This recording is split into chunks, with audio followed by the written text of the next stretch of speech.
good afternoon from Yummy B TV. Wishing you all well today, sending loads of love as usual. I know I'm hardly one to preach the moral high ground about doing deals in prison. We know that I've pulled many moves along the years. That hardly I'm the person to say that, being reliable or, hold someone that keeps their word to a deal in some kind of way. But, during those days of selfishness and the desire to get exactly what I want and when I want it, there came such a time. And there's nothing worse than somebody that sends you out on a mission, who's the only man on the wing who's got what you want. And he says to you, yeah, if you get me this, I'll give you this, all right? Because I'm trying to graft him. He's a known geezer face from back in the day, Big Dave, bro. As far as I'm concerned, he was a big bully. Used to bully a lot of people. Very, very well disliked. Hardly, as soon as you meet him, you know what it's like when you meet some men. You think straight away, oh, I don't like you. But it looks like he's a bit of a handful. And he's had his rows and he's proved himself over the years, albeit with bullying people smaller than him. But I wasn't scared of him. I could see right through him, if you get what I mean. But I made a deal with him anyway. I went up to see him. I said to him, look, if I could come up with blah, blah, blah, blah, would you, give me or let me have one of those things or two of those things that you've got there, because you ain't got many left apparently, and the only thing that you'll take is a couple of quid or whatever. So he says yeah. So I'm immediately on the lookout for what he wants. So lo and behold, it's tea time. I'm hanging around them days with a geezer called Brett Coomber. By the way, we're in Highdown, I'm in Stripes. So it's tea time. And I'm lurking as usual. And a geezer comes walking past, or hobbling past, because he's got a plaster Paris cast up and down his leg, right up to his knee. So he's either coming off a broken leg or it's been set in a cast of some kind. But it looks like it would be very difficult to break open with your hands, kind of thing. It's the first time I've come across that kind of stuff before, if you get what I mean. And this proved to be a very, very hard bit of graft to do this. So eyes locked, saw the geezer. You're right, mate, sweet, the usual Yummy B bullshit. What you after? What you in for? What you after? Anything you need? But yes, there is. I got 20 big ones. And I said, what you after? He said, a bit of Mickey Duff.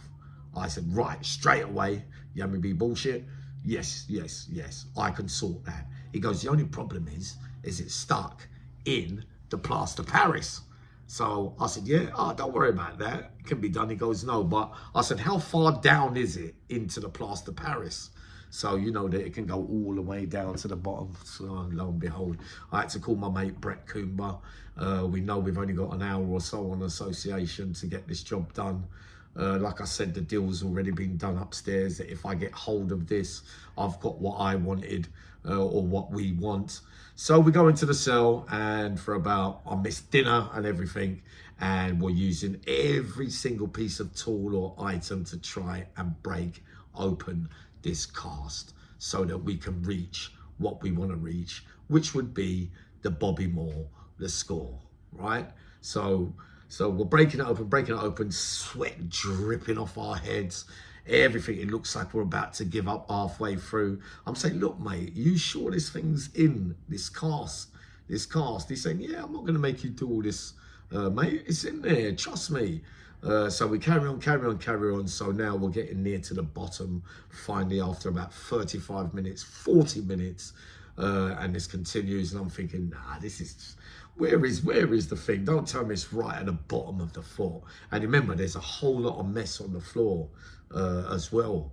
So eventually, after so much time, there's not long left now on association, we finally get our fingers in or get an instrument in of some kind and pull out the little bit of plastic that it's in, and it's a sweaty Bobby Moore, a score note, right? So straight away, I'm thinking 10, 15 minutes till bang up.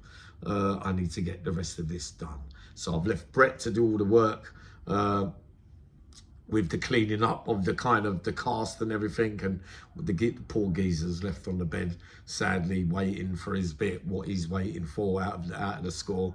So I've run upstairs onto the freeze, and I've gone straight up to Dave Rowe's cell, knocked on the door. He's in there. He's one of those bulldog looking geezers, one tooth missing. Those that have met him will know what I'm talking about.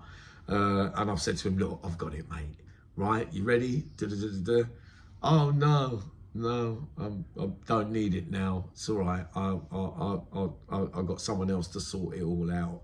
Blah de blah de blah. I said to him, well, I said, you made a deal with me to go and get what you wanted, and now you're telling me after all that. You remember, I'm sweating and everything. This has been a hard bit of graft for me. He's saying, no, I don't need it, mate. Sorry, you're going to have to look somewhere else or wait for another opportunity, or when the next thing comes, I'll sort you out. I said, look, what is there anything else you want for it? Apart from the Bobby Moore, if you don't need the score now, there must be some. Nah, I don't need nothing no more. It's all right. So basically now I'm taking offence to this. I'm saying to myself, no, you've taken an absolute biscuit. I know I'm hardly one to be preaching taking the absolute biscuit, if you get what I mean. So now I see a knock on the door. It's Brett. Brett's outside the door. I said, Brett, hold on a minute, just wait outside.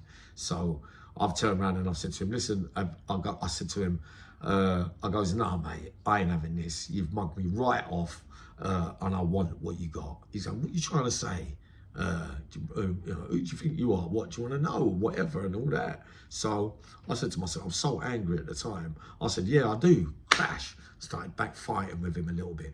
I expected this geezer to put up a proper fight, but he turned out to be a proper, you know, he's bark worse than his bite, basically. So I've got him on the bed, and he's making a lot of noise as well. Which was surprising as well. So he's gone into his pocket or whatever and pulled out what he's got, and he's passed it to me, and I'm over the moon. I was still going to give him the score to even it all out because I didn't really want to go through this, but like I said, he was a horrible geezer anyway, probably as horrible as me as I was during that time. And basically he hasn't put up much of a fight. I've left him with a few bruises, and I'm coming out the door. So I've said to Brett, yeah, everything's sweet. But as I've come out the door, he's done one of those living coward ones that we've heard about so many times along the years in jail, where you're not prepared to have a fight behind the cell door, but you're prepared to run down the landing in front of everybody to save face for when it comes out that you got robbed or you got done in a cell in a fair and square fight. You run up to me and you bang me straight in my mouth, but you ain't even hurt me. But Brett's taken offence to this and has drawn out a weapon and cut him. You know, rest in peace now. At least he can't get nicked for it by Brett. But obviously, it's near enough bang up. It's like 2-3 minutes to go, and I've got half this thing with Brett because he's in on the move, obviously. So we're running downstairs. The bell's gone. We've got down into my cell. We've done what we've done very, very quickly. I've put mine away, he's put mine away, the screws are all running around, you know, because now there's blood around and everything, and he's really making a scene upstairs, the big bully. Just goes to show you, doesn't it? But anyway, they get downstairs, I've put mine away, Brett's put his away, and the whole wing's been banged up, locked us all up. Then you can hear them all come in, slowly but surely. 1, 2, you can hear all the footsteps coming. You remember, I have to get my stripes off anyway. They have to take them off me when I'm banged up anyway, because you're not allowed to sleep in the cell with the stripes, obviously. And they've come from my cell and they've come for me. I've got all the equipment, everything put away as usual, ready for them. And I end up down the block, and I end up down the block with Brett as well. We both end up down the block, and he ends up down the block as well, Dave Rowe, screaming his head off down there, but you didn't have much to say behind the door. But there again, another yummy move and story. Well, it's amazing, isn't it? 20 stone worth of gristle and everything. You bully everybody that comes your way, and you got the face to put it on as well. But when you're behind the door and it's a fair fight, you don't want to have a fair fight.